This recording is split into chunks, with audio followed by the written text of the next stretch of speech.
Hi, my name is Cassidy and I'm going to be doing the anterior drawer test. So for this test, we're testing for laxity at the ACL. So what I'm going to do is I'm going to have the patient's knee in 90-degree flexion, and I'm just going to lean on her foot, and I'm just going to grab around the knee and just get a good tug. And then a positive test would be if there's laxity. Hi, my name is Alex, and now we're going to do the posterior drawer test. So this one's similar to the anterior drawer. Again, we're going to have the patient in 90 degrees flexion, sit on their foot so their leg is more stable. We're going to grab underneath the tibia and the calf, and then instead of pulling out, we're going to push in this time. And a positive sign, again, would be laxity, and since it's laxity, we're going to test bilaterally to tell. And associated pathology would be maybe a potential tear in the PCL. My name is Kylie. We're going to go over the anterior Lockman's test. So first we're going to place our proximal hand on the femur. Our distal hand's going to be underneath the tibia. We're going to be pushing posterior here and then superior here, so we can look for laxity. And then as we're doing that, we will test bilaterally since the positive sign is laxity, and then the associated pathology is going to be the ACL. Okay, so the next test is going to be the posterior Lockman's test. So for this test, same thing as the anterior, we're just going to stabilize the femur, and we're going to grab the tibia with the proximal hand, and instead of pushing anteriorly, we're just going to push posteriorly. And so a positive test would be laxity at the PCL. Okay, now we're going to do the lever sign test. So for this one, you're going to make a fulcrum with your fist. You're going to put it under the belly of the calf, and then you're going to use your other hand 1 to 1.5 inches above the knee and just press down on it like this. This is testing for an ACL sprain, so if there was associated pathology, no movement would happen. No matter how hard I pushed, her leg would not raise off the table. Next we're going to do the valgus stress test. So here we're going to take her knee, we're going to create some flexion, and then we can stabilize right here. And then here we're going to be testing for laxity in the MCL. So in order to do this, we're going to create a force pushing in against that to open up the MCL.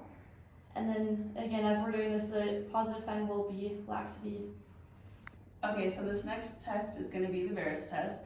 So for the Veris test, we're testing the LCL, laxity of the LCL. So what you're going to want to do is you're going to want to grab distal leg, and same thing as the valgus, except you're going to want to push laterally and test for that laxity. So a positive test would be laxity at the LCL.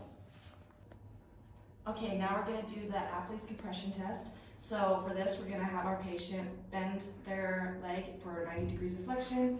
We're going to stabilize the femur and then apply an axial load down the tibia. So we're going to push down and then externally and internally rotate. And a positive test would be pain, and we're testing for a meniscus injury. So if there was pain during this, it could indicate a meniscus tear. All right, the next test that we're going to do is the McMurray's test. So we're going to have our patient laying supine like this. We're going to take that knee. With this proximal hand, we're going to grab the joint line with our thumb and middle finger, and here we're just going to grab the heel. So first we're going to test with the valgus force. Here we're going to put the knee in, and we're going to externally rotate the toes out. We're going to go from flexion to extension, and while we're doing this, we're looking for a painful click. That will be our positive sign. And then we can also look with the Veris force, and that way we'll have the knee out, toes in for internal rotation. Same thing going from flexion to extension, and again looking for a painful click, and then the positive sign will indicate a meniscus tear. Okay, so this next test is the Thessaly's test.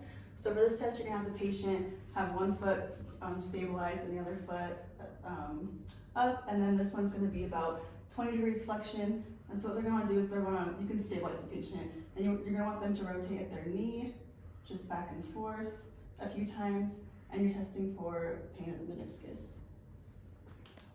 Okay, this is called the patellar apprehension test. So what we're going to do is we're going to have the patient have relaxed leg, no contraction here, and you're just going to move the patella laterally.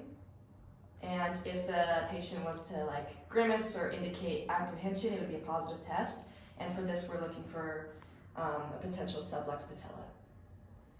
And the next test that we're going to do is the patellar compression test.